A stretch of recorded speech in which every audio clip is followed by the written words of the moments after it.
Et c'est parti. Bonjour à tous, Ange Ansour et Fabien Carabas de l'équipe des Aventuriers.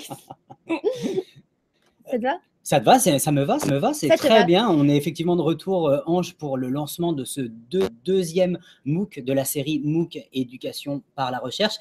Et on va parler climatologie maintenant, Ange. Alors, après vous avoir parlé neurosciences pendant tout le dernier trimestre 2016, aujourd'hui, l'éducation par la recherche qui concerne de plus en plus, qui touche de plus en plus d'enseignants et de classes, on voudrait la déployer dans un nouveau domaine scientifique, celui de la climatologie. Alors, qui sommes-nous déjà ?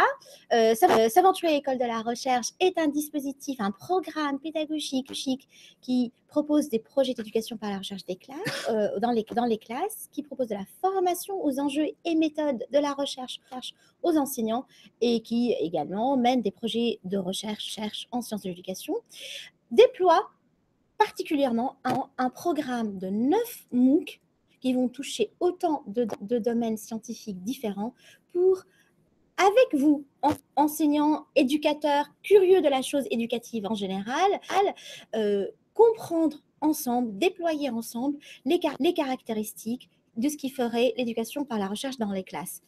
Quelle méthodologie, quel concept, quel outil, à la fois pour l'élève chercheur comme pour le pédagogue chercheur. Alors, on me signale qu'on a une voix d'extraterrestre. Est-ce que tu crois à ça ? Donc, je suis désolé. Je dis, les aventuriers, c'est jusqu'à l'infini et au-delà. Alors, une voix d'extraterrestre. Ça nous va aussi. Donc, normalement, j'espère que pour les gens qui suivent cette visio, ce webinaire de lancement, et on les en remercie, le problème est réglé. Ange, tu nous as parlé du cadre général, des ambitions, des objectifs des Aventuriers l'école de la recherche. Moi, j'ai parlé tout à l'heure d'un deuxième MOOC, donc si tu me le permets, et si les gens qui nous suivent sur YouTube me le permettent, faire un petit bilan du premier MOOC, qui a été un MOOC éducation par la recherche neurosciences en classe. Donc, toute l'équipe pédagogique tient à remercier les presque 8000 participants sur Fun et puis environ 500 participants sur ce qu'on appelle l'espace projet de VIA-EDUC. Vous en saurez plus tout à l'heure lorsqu'on détaillera un petit peu les modalités de participation pour ce second MOOC. Un grand merci à tous, un grand merci pour votre intérêt, un grand merci pour les retours extrêmement chaleureux et positifs qui ont été faits. On va certainement, vous le connaissez, vous le savez, c'est une habitude, vous solliciter un petit peu encore pour un questionnaire de fin de MOOC qui nous permettra, nous l'espérons, Ange, de nous améliorer et de vous proposer des parcours de formation en ligne hybride toujours plus adaptés à vos besoins de formation. Et on est ravis d'accueillir des nouveaux participants, je pense, sur ce second MOOC. Mais je reviendrai un petit peu plus tard aussi sur les spécificités de ce second MOOC. Les objectifs, Ange, pourquoi des MOOC ? Pourquoi des MOOC ? Parce que, premièrement, on voudrait que de plus en plus d'éducateurs puissent s'emparer du concept d'éducation par la recherche. Et le vecteur MOOC, qui est un développement actuel de la formation à distance, puisse être un levier pour qu'un maximum de collègues, d'enseignants puissent implémenter dans leur propre classe des projets d'éducation par la recherche. Néanmoins, Fabien et moi, nous sommes également enseignants et nous avons pensé qu'un MOOC classique, extrêmement classique, n'est pas forcément l'outil le plus adapté à la communauté enseignante. Au-delà de la certification qu'on peut obtenir après avoir suivi un MOOC, on peut avoir des parcours différents. On peut se servir du MOOC comme d'un ouvrage collectif où je puise les informations, les contenus, les ressources dont j'ai besoin pour ma classe. Et nous avons voulu ce MOOC comme un compagnon pour vous dans vos projets éducatifs. Ce MOOC, il va effectivement se déployer sur 2 plateformes, donc la plateforme Fun, mais aussi la plateforme VIA-EDUC, le réseau social des enseignants sur lesquels vous allez pouvoir, dans un premier temps, échanger entre participants autour de vos inspirations pédagogiques, de ce que peut vous permettre d'imaginer ce thème de la climatologie en classe, mais aussi les obstacles que vous pourriez rencontrer, vos besoins, donc plutôt dans une dynamique d'échange et de partage. Et puis, dans un second temps, pour ceux qui le souhaiteront, la possibilité de créer ce qu'on appelle un portfolio de l'enseignant, Ange. C'est une espèce de cahier journal dans lequel vous allez renseigner là aussi vos idées, vos interrogations, peut-être les difficultés rencontrées dans la mise en œuvre en classe, et vous serez dans le cadre de ces portfolios accompagnés dans un premier temps par un groupe d'experts. Je reviendrai aussi sur la constitution de notre équipe pédagogique, donc un groupe d'experts mixte, hybride, pluridisciplinaire, à la fois des praticiens, mais aussi des chercheurs en sciences de l'éducation ou des chercheurs dans le domaine de la climatologie, bien entendu. Ça sera pour un premier temps d'accompagnement. Et puis, à un moment, il va falloir aussi se mouiller. Il y aura une phase d'évaluation de votre travail. Et pour cadrer un petit peu les attendus des aventuriers et de cette formation, qui vont se cristalliser au moment de l'évaluation, vous avez d'ores et déjà en ligne, dans la semaine 0, 2 documents, Ange, qui sont des référentiels, des items, des attendus de vos projets aventuriers qui vous offrent une espèce de cadre de liberté autour de ce que vous allez pouvoir mettre en place. Quoi d'autre concernant ce MOOC? Est-ce que tu avais des choses à ajouter, toi, sur les objectifs? Voilà, je voulais rebondir sur le terme que tu as utilisé de cadre de liberté, qui est le terme cher à François Thélémy, qui dirige le CRI. Ce MOOC n'est pas une superposition, une couche supplémentaire par rapport à votre travail. C'est vraiment un compagnon. Emparez-vous de ce cadre, emparez-vous des outils, des référentiels pour réfléchir et penser à vos pratiques de classe. Moi, je dirais vraiment, c'est l'objectif premier. Pourquoi la climatologie, les neurosciences aujourd'hui, demain d'autres sujets? Est-ce que j'ai le droit de citer? Oui, vas-y. Astrophysique, numérique, high-tech, tous ces sujets qui vont venir sont des quasi-prétextes pour comprendre en quoi les enjeux, les méthodes, les outils de la recherche, mais également son éthique, sont un modèle pour des apprentissages efficients, créatifs et critiques dans la classe. Ça te va? Moi, ça me va. J'espère que ça va aussi aux gens qui sont en train de nous suivre sur ce webinaire. Vous aurez d'ailleurs la possibilité de nous retrouver, de retrouver cet enregistrement dans la partie webinaire de l'onglet menu horizontal sur Fun. Tu avais des choses à ajouter? Je voulais juste dire que ce MOOC qui est créé par les aventuriers École de la Recherche, qui sont un programme du CRI, qui lui-même est un département de Paris 5, doit également beaucoup de choses à nos partenaires. Ça n'aurait pas été possible sans l'implication, au-delà des programmes d'investissement d'avenir, de lourde implication de la mairie de Paris qui nous aide avec la MOOC Factory du CRI, grâce à laquelle nous pouvons réaliser, mais également nos partenaires scientifiques qui sont l'APEX, le laboratoire IPSL de l'ABEX, c'est un LABEX en fait, c'est un et LLCE, IPSL, ouais. Et IPSL, également de Wild Touch, dont vous pouvez retrouver également les capsules. Il y a un lien dans le MOOC à ces capsules? Oui, vous retrouverez directement intégré dans le MOOC ces capsules qui ont fortement inspiré les enseignantes qui viendront témoigner dans la partie design pédagogique. Vous verrez comment elles ont pris appui sur ces courts-métrages d'animation pour pouvoir aborder les thèmes de la climatologie polaire avec les élèves et puis faire émerger ce questionnement et cette problématique qui est au cœur du projet S'aventurier, et le lien constamment qui vous redirigera vers le kit pédagogique qui est proposé par Wild Touch autour de ces capsules qui retracent le parcours de... ça m'échappe. À partir du film de Jacquet. Ah, c'est ça. Voilà, la partir du film de Jacquet. Donc, comme l'a dit déjà Fabien. C'est Claude Lorius, c'est Claude Lorius, c'est celui qui a mis en évidence le réchauffement climatique grâce au carottage. C'est ça. Voilà, tu vois, moi aussi, je deviens experte en climatique. Bravo. Voilà. Non, et ce MOOC également donc, a été bien sûr hébergé par Fun. Et, le parcours projet se fait sur VIA-Edu, qui sont des partenaires précieux pour nous dans la Cité des Sciences. Vous allez découvrir des capsules tournées à la Cité des Sciences, à Univers Sciences. C'est vraiment, on voit bien que l'environnement du tournage donne une véritable plus-value à ce qui a été dit.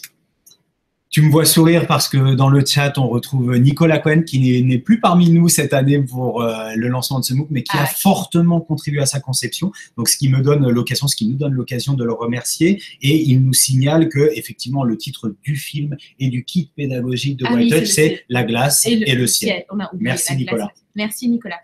Et nous, on est là également pour répondre à vos questions.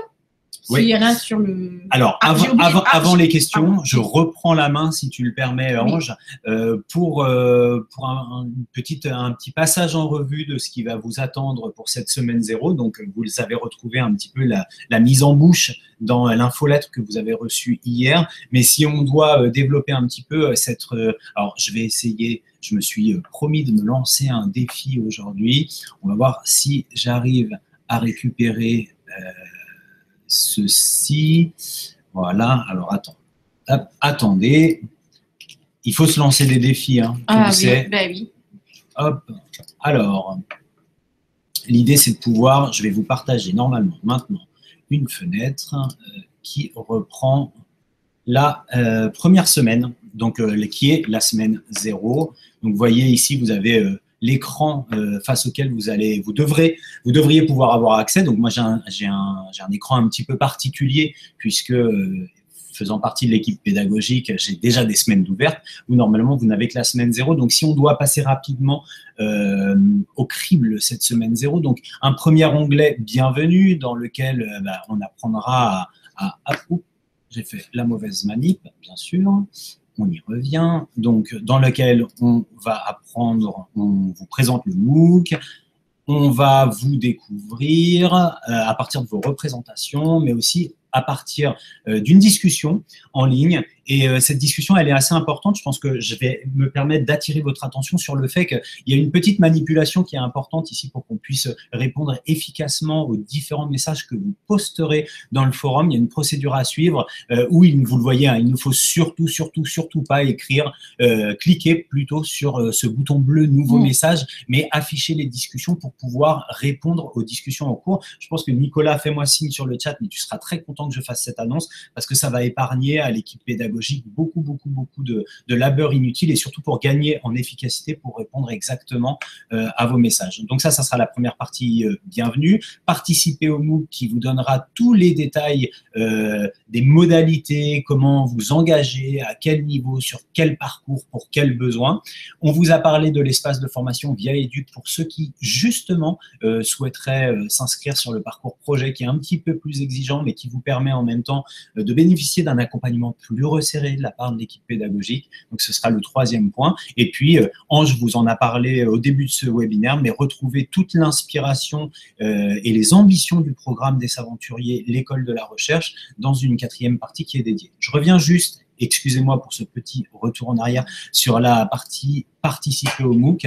Il y a un point important qui est celui de participer à un MOOC sur Fun. Fun propose ce que j'appelle moi un mini MOOC d'une demi-heure, qui est un MOOC pour comprendre comment faire un MOOC. Alors vraiment, si c'est votre première participation à un parcours de formation en ligne, et en particulier à un parcours de formation sur Fun, n'hésitez pas à prendre ces 30 minutes qui, à mon avis, sont nécessaires, vont peut-être vous faire gagner du temps à un autre moment du MOOC et vont vous permettre de bien prendre en main cette solution.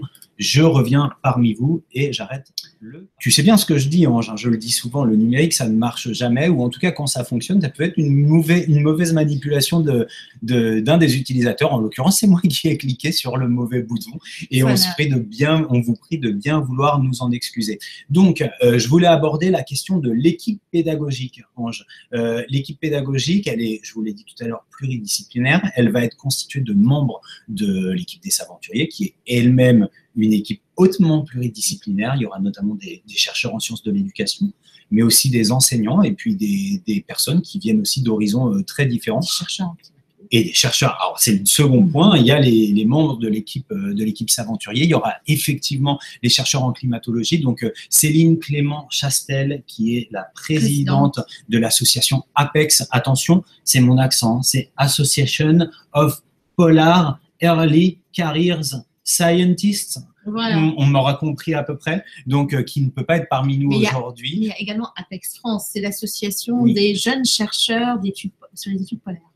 Et donc qui n'est pas parmi nous aujourd'hui, mais qui sera avec plusieurs membres de l'association bien présente dès le début de l'animation du MOOC, qui commence aujourd'hui dans une certaine mesure, mais vous le verrez à plus forte raison à partir de la semaine 1, sont des partenaires précieux. Tu parlais aussi tout à l'heure du LabEx IPSL, LSCE. Moi, je tenais à remercier chaudement… oui, c'est exactement ça. Moi, je tenais tout particulièrement à remercier aujourd'hui Philippe Bousquet, Marc Delmotte et Camille Rizy qui ont participé à la conception, l'écriture, la conception de séries de capsules que vous retrouverez qui sont hautement outillantes pour la classe. Et on vous retrouve dans ces différents espaces d'accompagnement forts de toute cette expertise. Voilà, Ange. Alors, est-ce qu'on ose vous proposer une session de questions, puisqu'on sait qu'avec ces problèmes techniques, il vous faut peut-être le temps pour récupérer le nouveau lien. Je ne sais pas si toi, tu avais des choses à ajouter. Moi, j'ai une question pour toi, Fabien. Ah, génial. Je suis enseignant. Je découvre S'aventurer École de la Recherche. Je m'inscris au MOOC. Est-ce que tu penses que ce MOOC va vraiment m'aider à implémenter ça dans ma classe tout de suite, pendant le MOOC, ou j'attends après le MOOC? Comment je fais avec l'espace Via Éduc si je veux vraiment tester dans ma classe? Là, je vais prendre l'occasion des vacances de février pour le faire et je me lance à la rentrée. Alors, l'idée, c'est peut-être d'avoir un premier temps d'inspiration pour poursuivre les premières semaines de ce MOOC, prendre le temps de partager et d'échanger sur l'espace collaboratif Via Éduc dont tu parlais tout à l'heure, et puis commencer à se lancer dans une espèce de temporalité décalée par rapport aux propositions de ressources et d'accompagnement qui sont faites sur le MOOC. Donc, peut-être pas se lancer de façon synchrone par rapport à la réception des premières informations, mais peut-être commencer dans un premier temps à observer, à être en phase de conception de votre scénario pédagogique comme vous le faites habituellement avant de le mettre en place. Après, cette synchronie, si vous l'expérimentez en classe, nous, on sera très, très heureux d'avoir vos retours justement sur cet espace Via Éduc. Et moi, j'ajouterais, au-delà de l'espace MOOC, venez voir sur le site S'Aventurier, s'aventurier.org, et les liens vers les blogs de classe. Parce que là, c'est extrêmement outillant, inspirant, notamment pour la glaciologie. Parce qu'il faut savoir que S'Aventurier École de la Recherche sont nés en 2013, pour un premier prototypage. Et à la rentrée septembre 2014, nous nous sommes lancés dans des projets de classe et le premier projet était de la glaciologie avec l'APEX. Donc, il y a un véritable historique. De nombreux projets de classe sont archivés sur ces espaces. Oui, tu as raison. On peut aussi retrouver sur le fil Twitter, il y aura aussi des informations puisqu'il y a des classes qui publient à partir de leur compte de tweet class. Alors, tu peux peut-être expliquer ce qu'est une tweet class? C'est toi l'expert. Une tweet class, c'est une classe qui est passée dans cet espace virtuel d'échange en créant un compte Twitter sécurisé. Donc, vous retrouverez un des enseignants qui a participé à l'élaboration des ressources qui s'appelle Régis Forgione, qui vous explique dans une capsule dédiée, dans la partie intégration du numérique, comment créer sa tweet class en toute sécurité. Voilà.